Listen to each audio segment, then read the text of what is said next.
Bonjour et bienvenue à cette autre édition du Bulletin des régions, une émission produite grâce à la collaboration des télévisions communautaires autonomes associées à Cogeco. Bonne émission. Alors, qu'est-ce que ça évoque pour vous, le 5-10-15? C'est un espace absolument magnifique. C'était des belles professions dans ce temps-là? J'ai fait 40 ans, madame. Non. Je vois l'homme comme un arbre parce que l'homme prend racine comme l'arbre. Avez-vous l'impression qu'il y a une relève pour ça? Est-ce qu'il y a des gens qui vont pour pas que ça se perde? C'est cette année que ça vaut vraiment la peine de venir au marché public. Ça représente une belle tradition, en fait, qui est un peu un porte-bonheur pour les pêcheurs.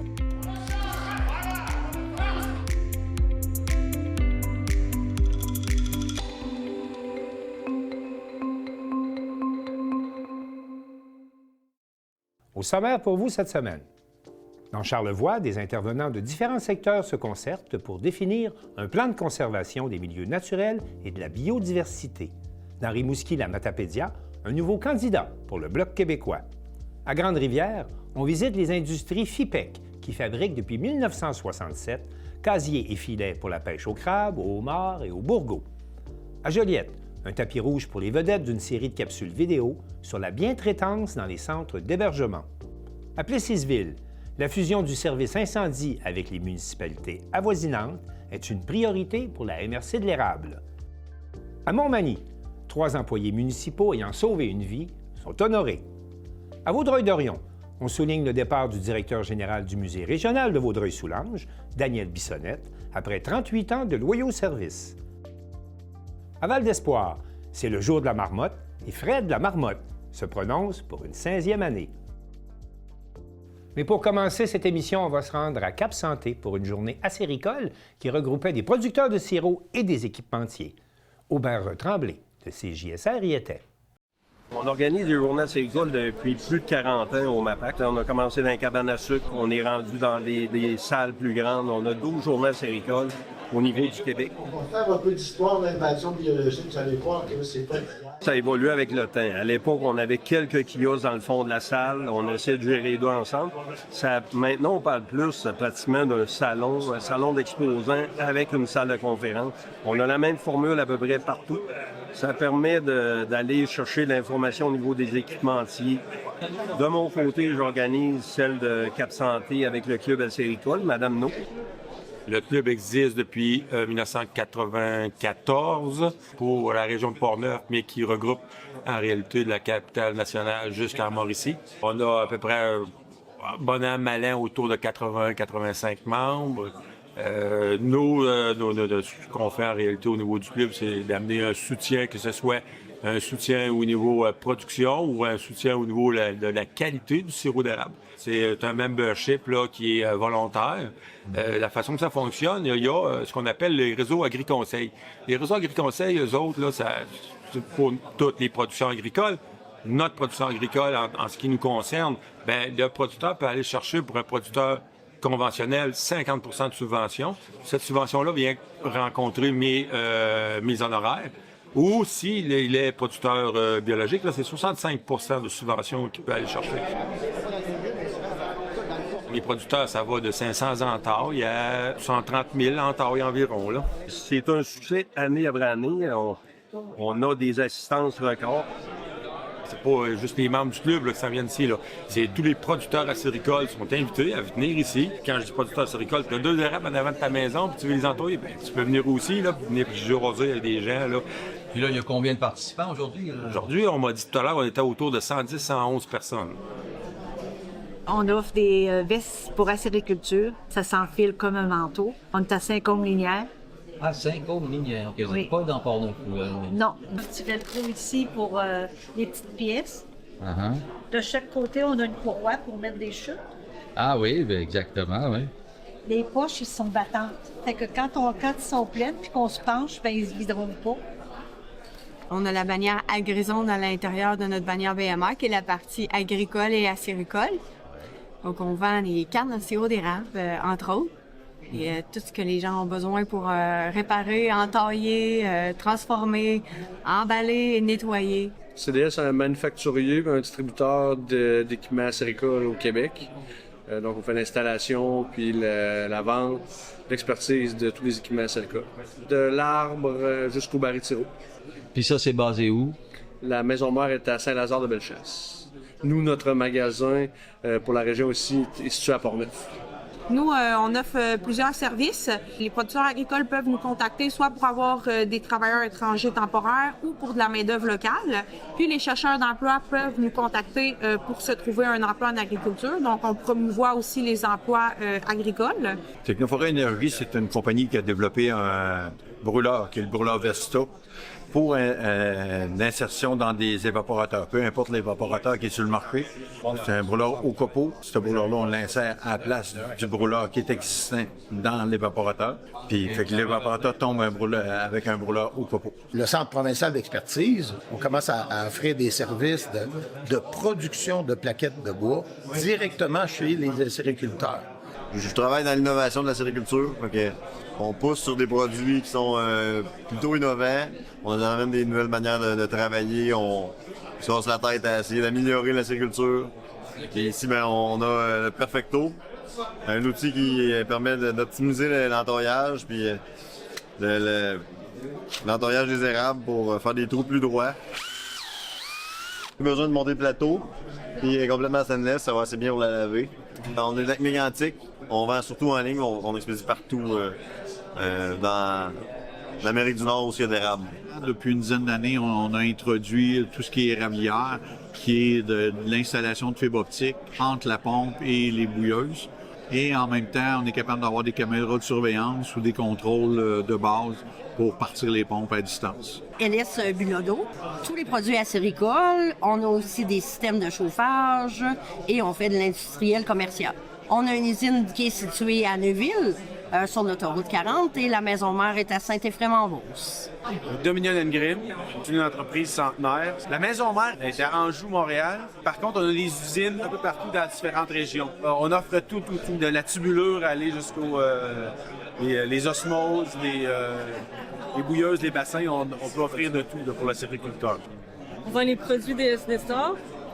Ensuite, on fait des reconstructions d'évaporateurs, on fait des modifications Goudrel BHE et on offre aussi le service en forêt, installation, entaillage, fuite, désentaillage. Et vous êtes basé où? À Pont-Rouge.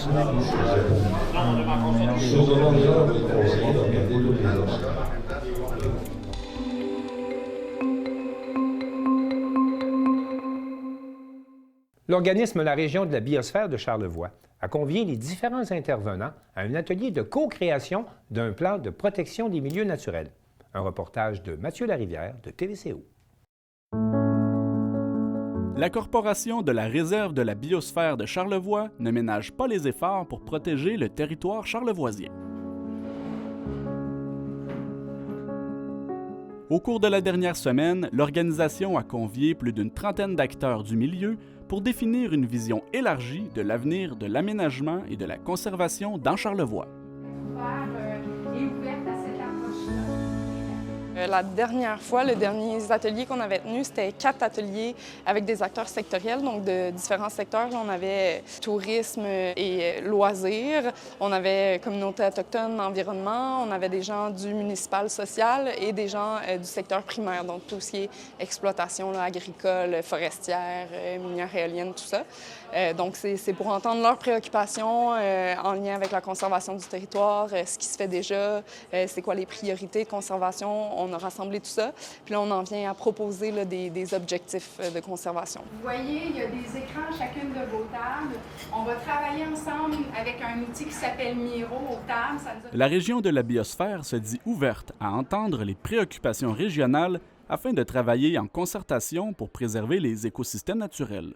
On va venir valider les objectifs proposés avec l'ensemble des participantes. Donc, ils vont pouvoir nous dire est-ce qu'il manque des éléments majeurs, est-ce qu'il y a des choses qu'on n'a pas du tout pris en considération, est-ce qu'il y a des acteurs ou des éléments là, à rajouter à ces objectifs-là. Et essayer de cibler aussi des experts qui vont pouvoir nous permettre d'aller plus loin dans ces objectifs-là, parce que là, c'est des objectifs très généraux, mais on veut que nos objectifs soient SMART, donc qu'ils soient, tu sais, qu'il y ait un indicateur temporel, des indicateurs de réussite à aller identifier. Puis ça, on a élaboré là, la majorité des objectifs, mais on veut venir le valider avec les experts là, dans chacun des domaines. Donc, c'est ce qui va suivre. Mais l'objectif aujourd'hui, c'est d'identifier ces experts-là. L'idée derrière cette mise en commun réflexive vise à déterminer un mécanisme de suivi des aménagements qui ont cours dans les divers milieux environnementaux de la région. Donc, on en est venu à cibler 6 milieux naturels clés, donc de s'assurer que l'ensemble de nos milieux naturels est couvert par le plan de conservation. La région de la biosphère souhaite ainsi mettre en œuvre des mesures de protection pour l'estuaire et le littoral du fleuve Saint-Laurent, les milieux humides, les milieux forestiers, les milieux hydriques, les friches et les prairies agricoles, ainsi que les milieux subalpins. Ce qui nous reste à faire suite à l'atelier d'aujourd'hui, ça va être d'aller créer ces petits comités d'experts-là pour valider les objectifs, donc les rendre smart. Suite à ça, nous, il restera à finaliser le plan, puis le lancer publiquement, en faire l'annonce publiquement, faire l'engagement des parties prenantes aussi, s'assurer que chaque personne porteuse d'une action va la mettre en œuvre. Puis, suite à ça, on va lancer le suivi de la mise en œuvre. Mais grosso modo, ça va être de l'annoncer publiquement. À savoir si les citoyens pourront suivre les débouchés de ce plan de conservation, Amélie Adam indique que la région de la biosphère penchera au cours des prochains mois sur la meilleure façon de tenir la population informée.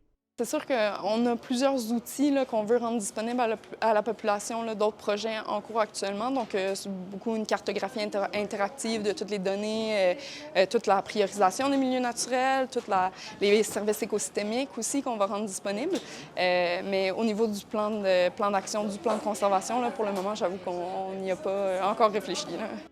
La région de la biosphère de Charlevoix a été fondée en 1988 et est reconnue par l'UNESCO pour sa mission de sensibilisation et d'accompagnement dans la mise en place de pratiques qui allient le développement durable et la conservation de la biodiversité sur notre territoire.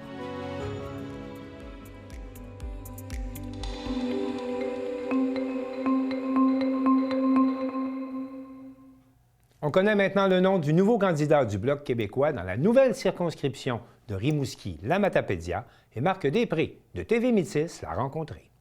Eh bien, Maxime Blanchette-Jonca, c'était l'Assemblée de fondation. Bon, un moment historique, en quelque sorte. Exactement. Je suis très fier. J'étais très fébrile avant la présence de ce matin ici de nombreux militants et militantes, des gens de la Métis, des gens de la Matapédia, de Rimouski-Neigette et de les Basques. Alors, un grand territoire, on peut se le dire. On a une très belle région au Bas-Saint-Laurent, mais force est de constater que le pari est réussi, mais aussi s'est lancé pour cette nouvelle circonscription. Alors, les gens du Bloc québécois, les militants et les militantes qui ont répondu à l'appel ce matin, un samedi un peu frisquet, mais c'est pas le froid qui arrête les militants et les militantes du Bloc québécois, des gens qui sont engagés, qui sont fiers de participer aux instances du parti politique et également, qui nous permettent de jaser de politique. On aime bien ça. Et à ce moment-là, donc, on peut le dire, c'est vraiment officiel. Donc, vous êtes maintenant le candidat pour la circonscription. Tout à fait. Donc, c'est officiel dans les statuts du Bloc québécois à partir du 1er janvier 2025 avec le redécoupage électoral qui n'était pas nécessairement souhaité, on doit se le dire, mais présentement, on doit composer avec la situation. Alors, on sait avec la démission récemment du premier ministre Justin Trudeau qui devrait prendre en vigueur au mois de mars. Je pense qu'on va avoir des élections plus tôt que tard, des élections fédérales. Alors, il faut se préparer. Et le message que nous, on lance ce matin à l'ensemble de la population en se réunissant, c'est que le Bloc québécois est présent. La force politique numéro 1 dans l'Est du Québec, c'est le Bloc québécois. Alors, on est prêt, on est rassemblés, on est content de se voir, mais aussi on est préparé pour la prochaine campagne électorale.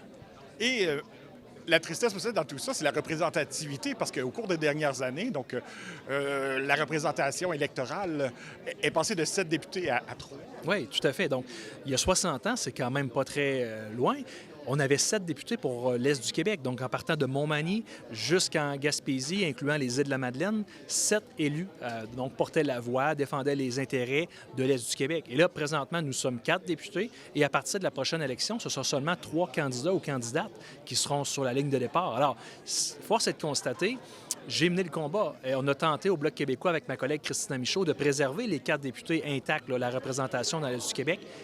Il y a eu disons, une indifférence de la part d'Ottawa. Des gens qui ne comprennent pas nos réalités régionales, ils ne comprennent pas également l'immensité de notre territoire. Vous savez, des gens qui sont à Toronto, à Vancouver, à Edmonton ou Calgary, qui font le tour de la circonscription un lundi soir en prenant une marche après souper, bien, c'est pas la même réalité ici, là. On ne peut pas se déplacer de Routierville à Saint-Éloi à un claquement de doigts.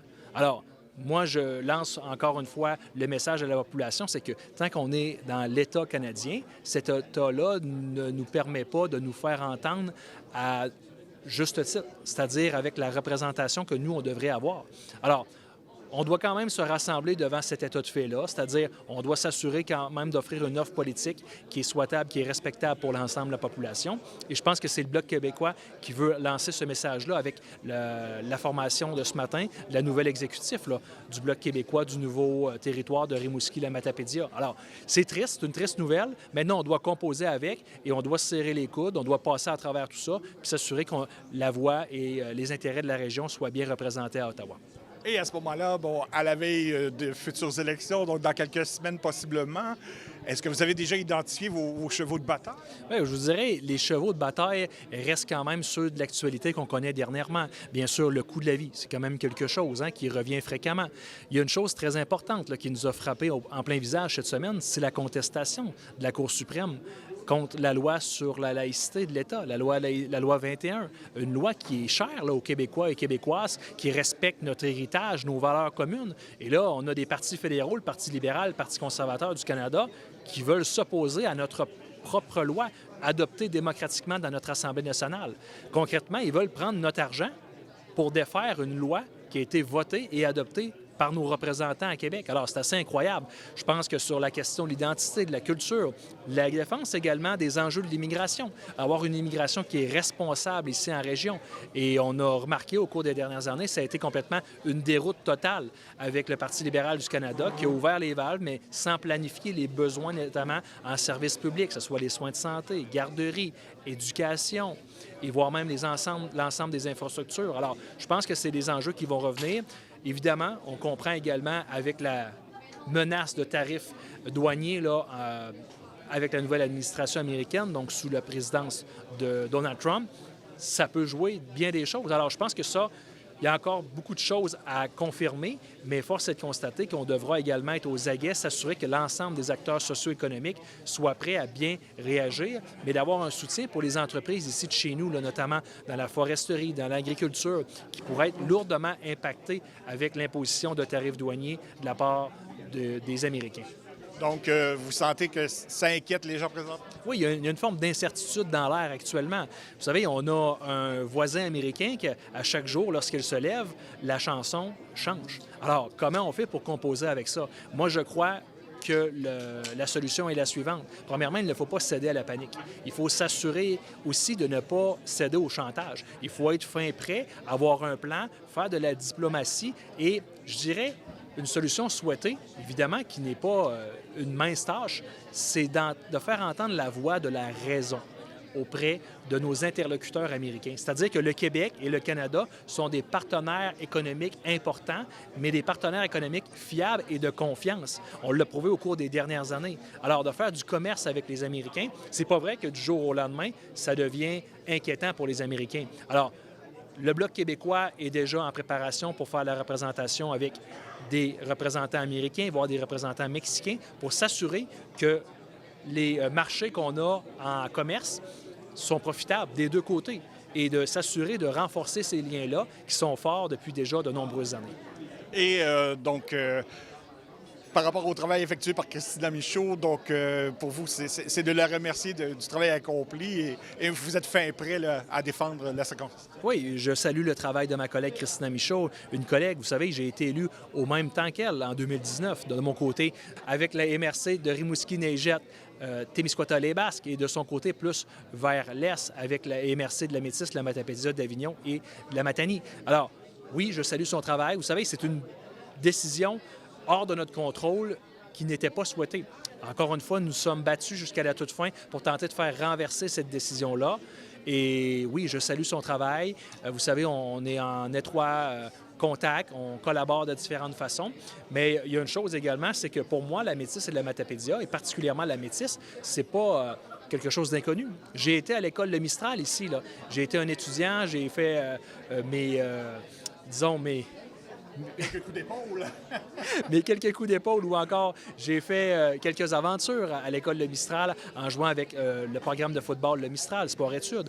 Donc, ça m'a permis de découvrir la belle région de la Métis, mais également aussi du côté de la Matapédia, j'ai de la famille, donc des gens de Lac-au-Saumon, de Saint-Moïse qui sont dans ma famille immédiate. Et bien sûr, en étant député depuis les 5 dernières années, j'ai eu l'occasion déjà d'échanger, de rencontrer des gens de la population, mais aussi de façon plus constante des acteurs socio-économiques. Est-ce qu'on pourrait rêver à pouvoir réussir à faire changer le nom pour faire inclure la Métis dans le nom de la circonscription? C'est une grande question, mais une question importante. Vous savez, moi, je crois que la représentation territoriale doit être de l'avant. C'est-à-dire, lors de la circonscription actuelle que je représente, les 3 MRC sont représentés. Alors, je ne vois pas pourquoi, dans un changement de nom de circonscription, on pourrait occulter, voire même effacer le nom des MRC dans l'ensemble du territoire. Alors, c'est une bataille qui reste à livrer, mais moi, je suis ouvert et je vous dirais, je suis même le premier à dire l'importance que les gens se sentent concernés puis représentés dans le nom d'une circonscription. Alors, reste à voir comment ça pourrait se dessiner parce que vous savez que le Parlement est fermé jusqu'à la fin mars, mais il n'y a rien n'est possible. Quand on a le goût de changer quelque chose, tout est possible, il faut y croire. Mais moi, j'y crois fermement et totalement que les gens de la Métis, notamment, puis voire même les gens des Basses, devraient avoir leur nom inclus dans ce nouveau nom de territoire qui est actuellement là, Rimouski-la-Matapédia. Bien, merci beaucoup. Merci à vous.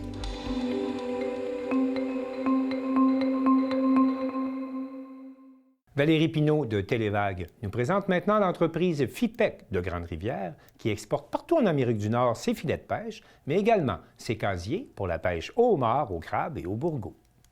Fondée en 1967 par 3 frères Desbois, les industries FIPEC ont d'abord offert la vente d'articles pour la pêche commerciale ainsi que le montage et l'assemblage d'engins de pêche. L'entreprise a diversifié sa production en créant notamment, à compter de 1985, des filets protecteurs pour le sport. En 2013, les industries FIPEC ont fait l'acquisition de l'entreprise La Fine Mouche, une compagnie reconnue dans la vente d'articles de pêche commerciale, notamment dans la fabrication de différents casiers utilisés pour la pêche au crabe, au homard et au bourgou.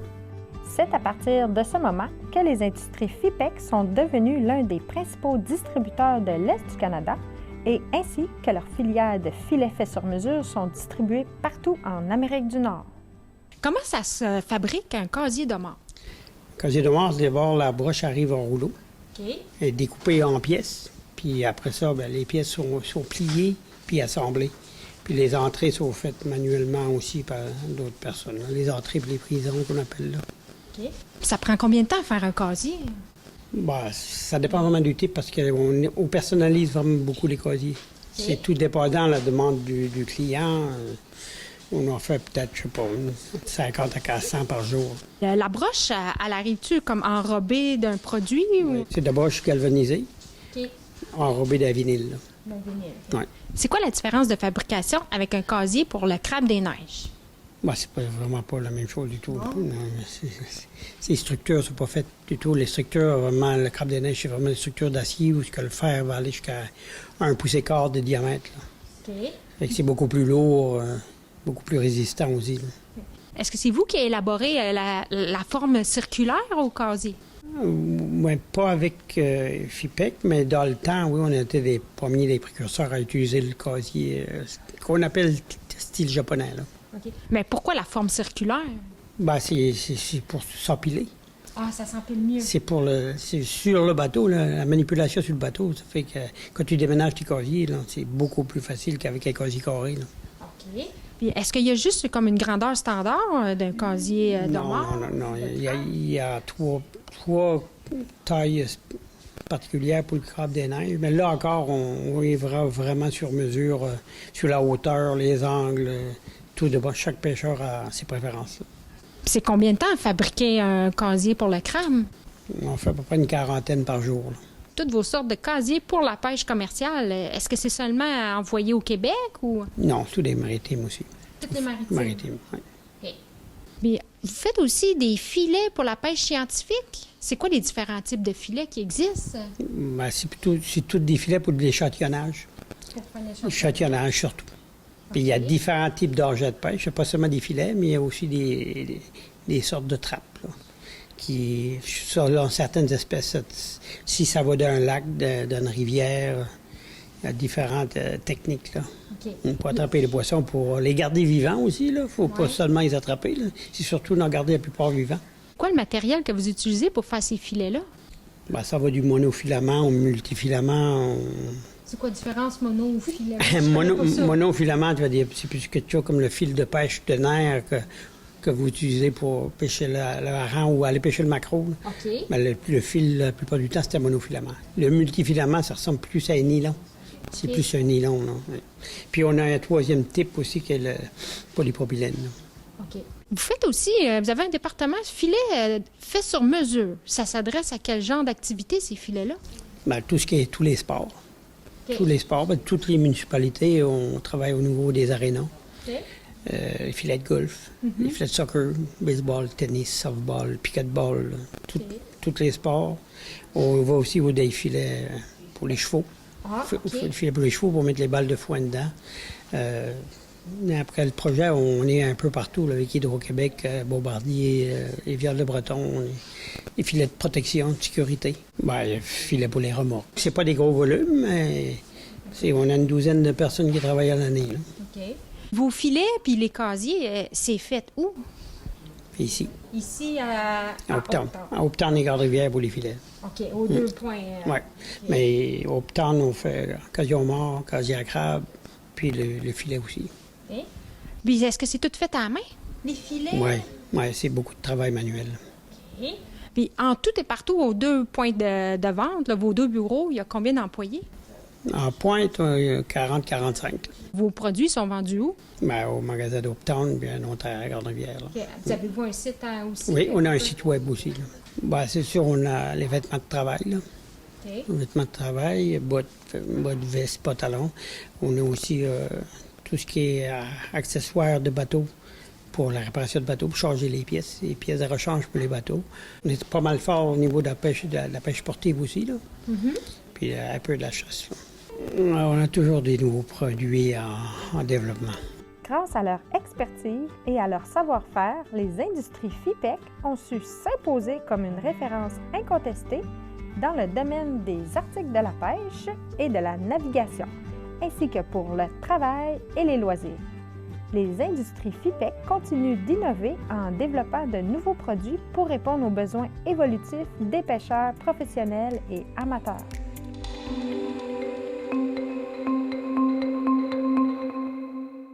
Daniel Yvon de CTRB était au lancement d'une série de capsules vidéo portant sur la bientraitance dans les centres d'hébergement.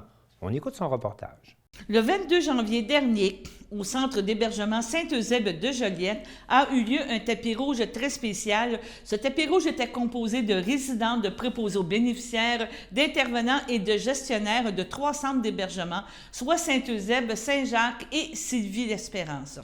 Le but de toute cette présentation était de présenter une série de 5 capsules vidéo dans lesquelles des résidents, des familles et des employés se livrent au sujet de la bientraitance. À travers ces capsules vidéo, on découvre des milieux de vie empreints de bienveillance où le point de vue de la personne hébergée est considéré avant toute action. Ces capsules éducatives, authentiques et touchantes, offrent un aperçu du climat unique dans lequel vivent les résidents dans les centres d'hébergement de la région et démontrent tout l'impact positif que la bientraitance a sur le quotidien des personnes hébergées. C'est avec le désir de documenter et de mettre en lumière les bonnes pratiques et les stratégies de bientraitance préconisées dans le cadre de référence que les capsules ont été créées avec la précieuse participation de plusieurs employés du CI3S de Lanaudière pour développer, valider et reviser leur contenu. Dans un premier temps, écoutons l'allocution du président-directeur général du CI3S de Lanaudière, M. Philippe Etier, nous parler du projet. Je suis très content d'être là parce que la cause de la bientraitance, ça vit dans un établissement de santé ou dans le réseau parce que la portée de ces capsules-là va dépasser les murs du CIS de Lanaudière. On a 2 choix. On fait des politiques, des procédures, tout plein de cadres pour mentionner tout ce qu'on veut éviter. Ce qui est très bien à travers ces capsules-là, puis ce qui est très positif, c'est qu'on veut plus faire la promotion des gestes qu'on veut susciter, puis de la façon qu'on veut traiter les gens. Vous savez, ça va avoir une portée pour le Québec en entier. Je ne suis pas surpris que ça parte de Lanaudière. Parce que dans Lanaudière, puis on se croise souvent dans des activités. Vous avez des gestionnaires, des employés, vous avez des gens, des comités où il y a beaucoup de cœur, où il y a beaucoup de bienveillance. Jean-François a nommé le mot, de la bienveillance, de la bientraitance. Donc, c'est vraiment une très bonne nouvelle que ça parte d'ici. Un gros bravo. Merci d'être là. N'hésitez pas. Puis moi, je vous garantis qu'on va faire la promotion très active de ces capsules-là parce que c'est un ancrage très puissant qu'on a ici, que vous avez à travers les milieux. Faire partie des communautés, faire partie des gens, soigner les gens avec respect, les héberger avec respect, avec bienveillance. Donc, c'est une grande fierté aujourd'hui que le lancement ait lieu ici. Merci encore, bravo. Je ne m'éterniserai pas plus que ça parce qu'on va les regarder très rapidement. Vous allez voir, c'est de très grande qualité et puis c'est une belle vitrine pour les gens d'ici. Merci. Nous vous présentons une première vidéo, l'accueil du résident. La bientraitance est une approche valorisant le respect de toute personne, de ses besoins, de ses demandes et des choix, y compris de ses refus.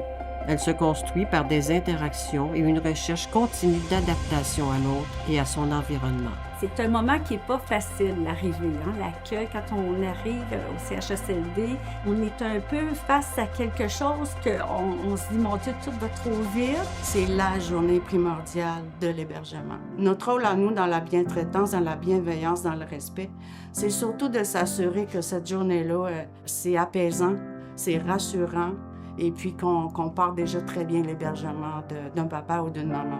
Quand je suis arrivée au CHSLD, en fait, je suis arrivée une journée avant, moi seule. Elle m'a rassurée énormément. J'étais en pleurs, tout ça, c'était terrible. Là. Le sentiment qu'on a, on pense qu'on abandonne notre père, mais en fait, c'est pas ça. Ce qui est essentiel quand j'accueille des nouvelles familles, dans le fond, c'est qu'eux se sentent bien, qu'ils se sentent bien accueillis, que c'est pas une tâche de les accueillir, ça nous fait plaisir de les avoir avec nous, puis on est là pour les rassurer, puis de voir qu'on va bien prendre soin de leurs familles, parce que souvent, c'est des familles, quand ils arrivent ici, sont démunis un peu.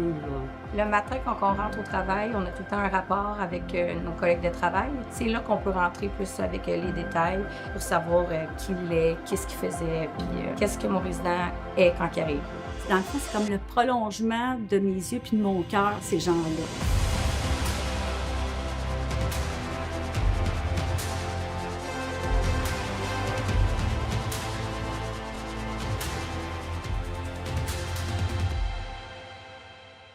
Nous vous invitons à découvrir les 5 vidéos sur le site YouTube du CI3S de Lanaudière. Bonne écoute!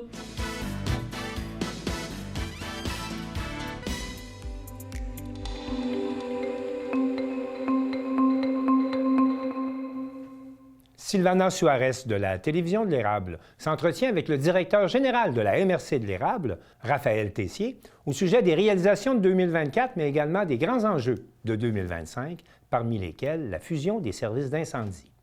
La croissance de la population de la région de la MRC de l'Érable et l'inauguration de son nouveau centre administratif étaient les projets à souligner en 2024 pour le directeur général de la MRC de l'Érable, M. Raphaël Tessier. La poursuite de la mise en commun des services incendie de la ville de Princeville et de la MRC de l'Érable, ainsi comme la révision du plan de développement de la zone agricole, seront aussi sur la liste des projets à réaliser. On va parler rapidement de l'année 2024, comment s'est terminé, quelles ont été les réalisations que vous remarquez de l'année passée. Je vous dirais que, Sylvana, que c'était une année beaucoup de planification puis de préparation pour l'année 2025. Donc, j'aurai l'occasion, là, probablement aujourd'hui, de parler un peu des projets 2025 de la MRC. Donc, plutôt que de dévoiler, en fait, tous les projets 2025 dont je vais te parler aujourd'hui, en fait, c'est ça, 2024, c'était davantage une année de planification là, de projets. Ce qui marque, somme toute, beaucoup l'année 2024, c'est quand même la construction du centre administratif de la MRC. Je pense que ça vaut quand même la peine de le mentionner. C'est un projet qui, en fait, s'est travaillé sur 10 ans au total. Entre les premières discussions qu'il y avait eu à l'époque, on parle de plusieurs conseils de ça. Donc, il y avait des discussions à l'époque pour un projet de relocalisation du centre administratif. Puis c'était un projet là, avant d'en arriver à la première pelletée de terre qui a pris environ 10 ans là, de réflexion, de discussion au sein du Conseil des maires. Donc, on est quand même bien content en 2024 d'avoir inauguré le nouveau centre administratif de la MRC de l'Érable. Oui, bien sûr. Et bon, si on parle des projets 2025, Raphaël, quels seront les projets plus importants que vous aimeriez réaliser ici dans la région? On en a quand même plusieurs. Je me suis apporté une petite liste là, parce qu'on ne veut pas en oublier. C'est sûr qu'on va y aller avec quelques projets parce qu'il y en a plusieurs qui vont être passés sous silence parce qu'on n'aura peut-être pas le temps aujourd'hui de toutes les aborder. Mais le premier qui me vient en tête, en fait, il y a la révision de notre schéma d'aménagement et de développement. Peut-être rapidement, là, pour expliquer, les MRC, en fait, ont été créés dans les années 1980. Puis leur première mission, c'est de s'occuper de l'aménagement du territoire. Donc, en fait, c'est d'effectuer une planification régionale qui prévoit des orientations de développement pour l'ensemble des municipalités. Donc, le schéma d'aménagement, c'est la pièce maîtresse qui prévoit le développement du territoire, notamment, par exemple, le développement résidentiel dans les municipalités.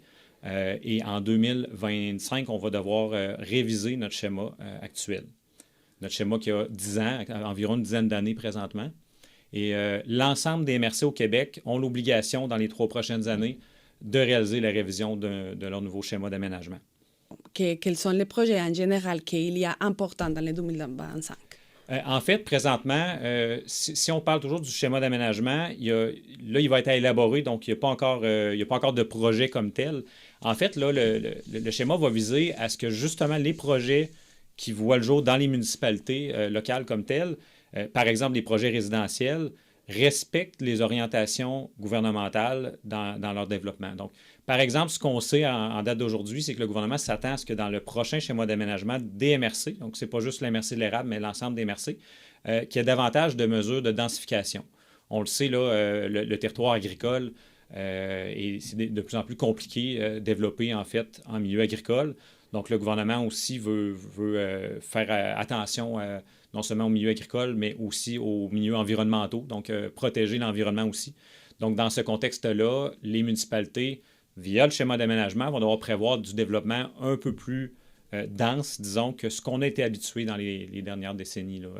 Puis ça, c'est l'ensemble des MRC au Québec, là. Et je vois ici aussi la élaboration d'un plan de lutte au changement climatique, parce qu'on sait que c'est un gros sujet qui touche toutes les régions au Québec, au Canada, tout le monde. Alors, qu'est-ce que vous avez pensé justement pour faire face à ce type de changement climatique? Bien, encore une fois, c'est un plan qui est à élaborer. Donc, on a également, c'est drôle, on dirait que le gouvernement demande tous des mandats de 3 ans, mais ça donne comme ça aussi pour le plan climat. Il demande à l'ensemble des MRC au Québec de prévoir un plan d'adaptation au changement climatique. En fait, vous allez peut-être entendre parler de plan climat ou plan d'adaptation, c'est la même chose ou à peu près. En fait, dans la MRC de l'érable, il y a déjà un plan d'adaptation au changement climatique qui a été réalisé il y a environ 2 ans. Puis il y en a également un, si je ne me trompe pas, là, au niveau de la ville de Plessisville. Donc, il y a déjà des plans qui ont commencé à être réfléchis dans la MRC de l'érable.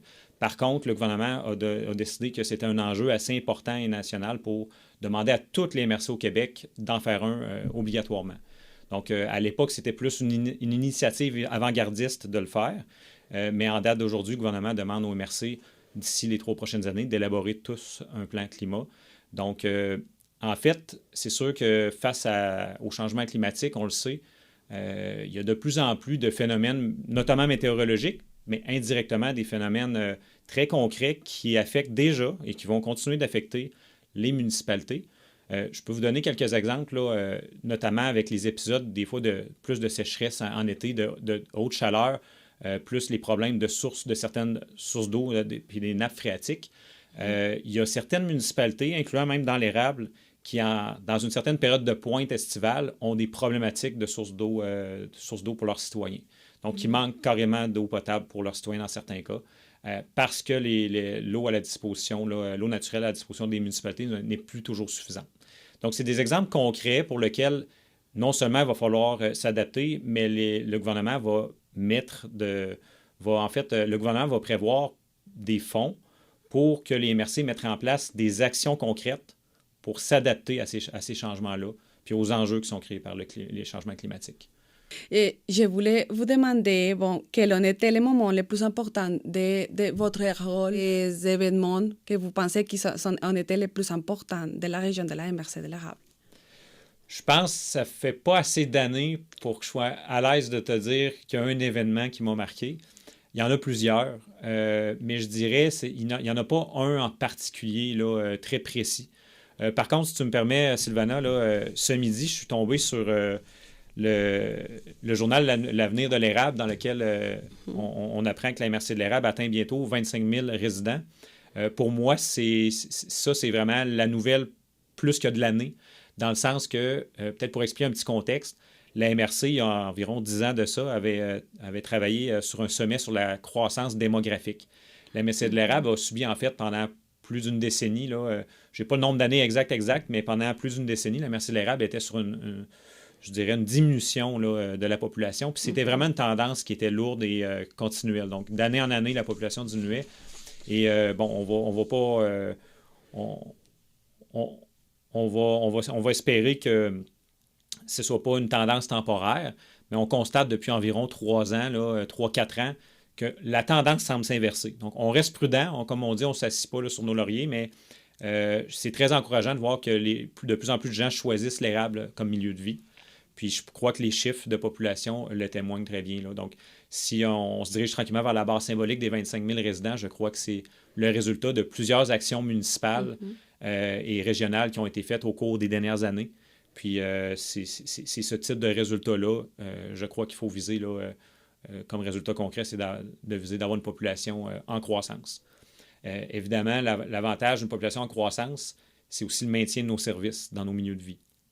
Il y a des services municipaux, des services de proximité, pardon. Dans certaines municipalités, des fois, c'est fragile. Bien, la venue de nouveaux résidents, des fois, fait la différence entre un service ou un dépanneur qui ferme versus un qui demeure ouvert. Donc ça, je pense que c'est la deuxième, c'est le côté collatéral positif, disons, de la venue de nouveaux résidents sur le territoire.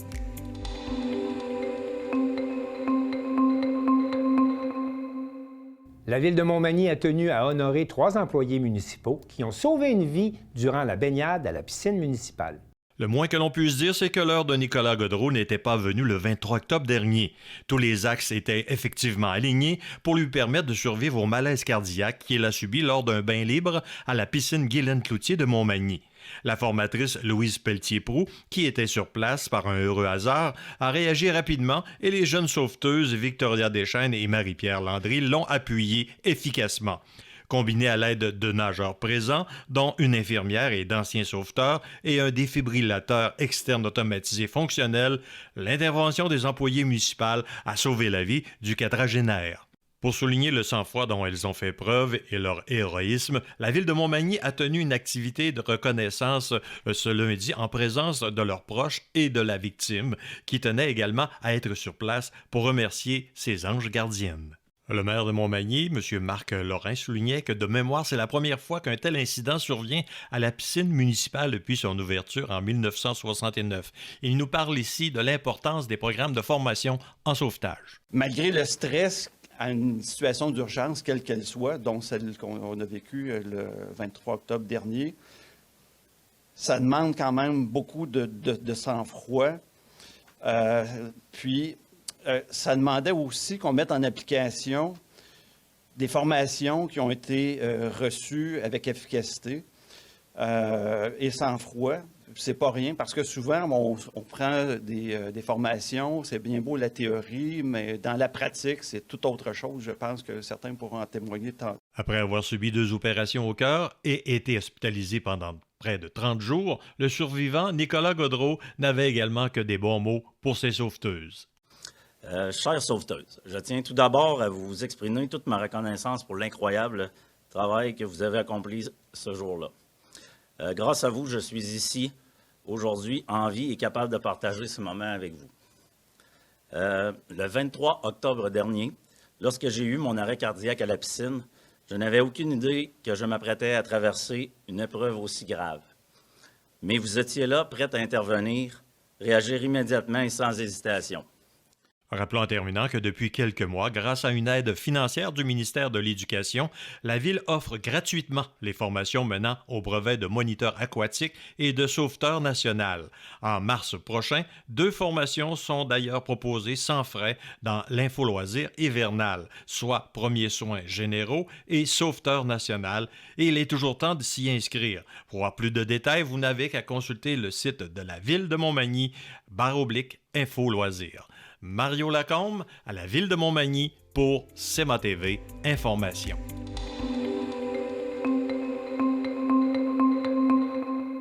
Chantal Bédard de C'est sûr.tv était à la soirée hommage à Daniel Bissonnette, qui quitte ses fonctions de directeur général du Musée régional de Vaudreuil-Soulanges après 38 ans de loyaux services.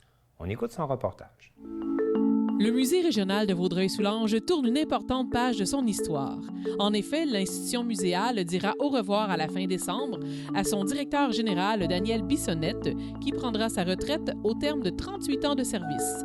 C'est sur la télé qu'il l'a rencontré lors d'une soirée hommage afin de souligner son départ. Aujourd'hui, Daniel, nous te rendons hommage pour tout ce que tu as accompli. Daniel Bissonnette est indissociable du Musée régional de Vaudreuil-Soulanges. Sous sa direction, le musée a su évoluer, se moderniser, tout en restant fidèle à sa mission. À travers ces 4 décennies, M. Bissonnette a souvent mentionné son admiration devant la force des liens humains. Des collaborateurs, des bénévoles, des membres du conseil qui ont permis au musée de se hisser parmi les institutions culturelles les plus respectées, et ce, à la grandeur du Québec. On prend notre retraite. Est-ce qu'on pourrait dire mission accomplie? Je pars heureux de ce qui a été accompli, puis c'est ça qui me rend serein aussi, entre autres, c'est la solidité de l'équipe en place, l'appui de la région aussi à cette institution-là.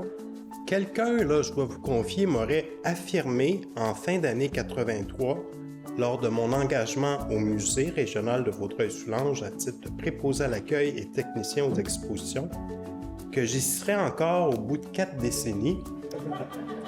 Ben, je l'aurais probablement perçu, pour être poli, comme étant un illuminé. On a été témoin de l'évolution, de l'orientation que tu voulais lui donner. Le musée s'est imposé au fil des ans comme un meneur de la vie culturelle dans notre région. Tu as su nous transmettre ton humanité, ainsi que le plaisir et l'importance de travailler en équipe, afin d'offrir aux visiteurs une expérience unique et chaleureuse. Grâce à ta vision et ta détermination, le musée est en constante évolution, toujours de son temps et tourné vers l'avenir. Est-ce qu'on a un message ou un conseil pour la relève, pour la suite, pour ceux qui vont prendre en main l'œuvre réalisée? C'est payant d'être patient, mais un des défis, c'est ça, ça va être de demeurer un secteur attractif pour les plus jeunes générations. Ce travail m'a aussi permis de rencontrer et d'échanger avec des gens d'horizons divers sur leurs passions, leur métier, leur famille, milieu de vie, implications, préoccupations et rêves respectifs. Ça, plusieurs l'ont noté. Moi, j'ai adoré ce travail-là pour ça. Rencontrer les gens puis apprendre des gens. Ben, j'ai envie de dire, vive Daniel! Vive Daniel!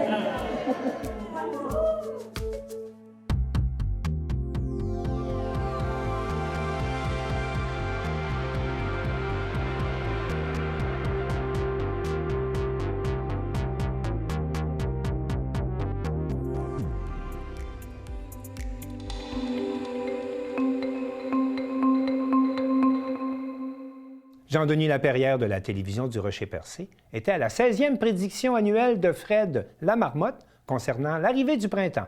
Il nous explique que cet événement donne beaucoup de visibilité à la région, même si l'hiver s'annonce plutôt long. La 16e prédiction de Fred vient de se terminer. Quelle est sa conclusion? Déjà 16 ans, j'aimerais dire déjà 16 ans. On a établi une tradition qui est vraiment importante.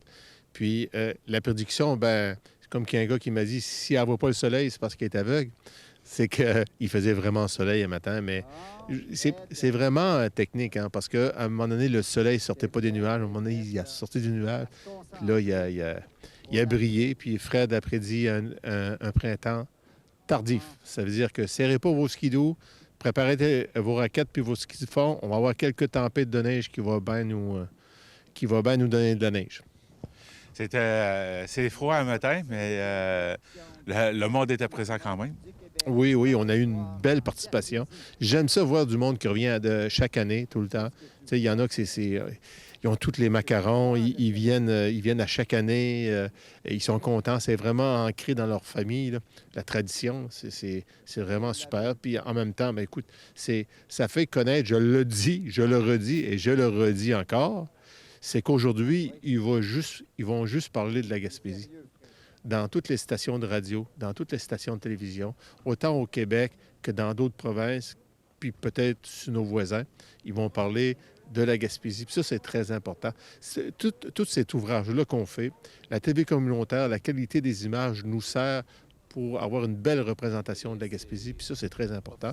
Le monde qui est là, le groupe de la salle communautaire, les bénévoles de la salle communautaire qui ont fait de super belles crêpes, tout est là, tout est réussi. Fait que on se félicite. Tu disais, on a les habitués, ça revient tout le temps, les macarons, tout ça. Comme j'ai entendu, il y en a, c'est leur première fois, puis c'est pas leur dernière. Oui. J'ai beaucoup de commentaires comme quoi que c'est une belle activité. On revient à chaque année. Puis il y en a de bonnes aventures qui ont descendu, qui ont dit écoute, on va revenir. On ne pensait pas que c'était aussi bien organisé, aussi gros. C'est le fun d'entendre du monde qui viennent nous voir et dit hey, là, je sais pas, là, ce que vous faites, c'est bien organisé. Merci beaucoup, puis on se revoit l'an prochain. Ben, c'est moi qui te remercie, puis c'est sûr que je vais t'avoir l'année prochaine. Vous écoutez votre reflet d'ici. Revoyez tous nos reportages sur notre site Internet.